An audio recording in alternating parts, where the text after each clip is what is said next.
افسانه عامیانه است.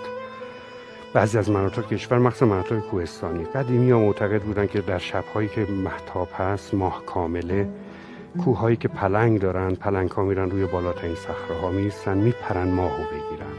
میگن که پلنگ مغروره، با شکوه و نمیخواد بالاتر از خودشو ببینه.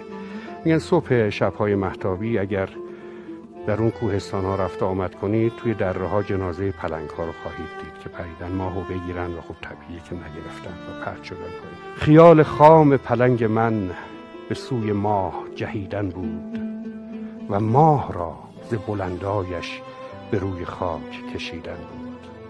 پلنگ من دل مغرورم پرید و پنجه به خالی زد، که عشق ماه بلند من ورای دست رسیدن بود. من و تو آن دو خطیم آری، موازیان به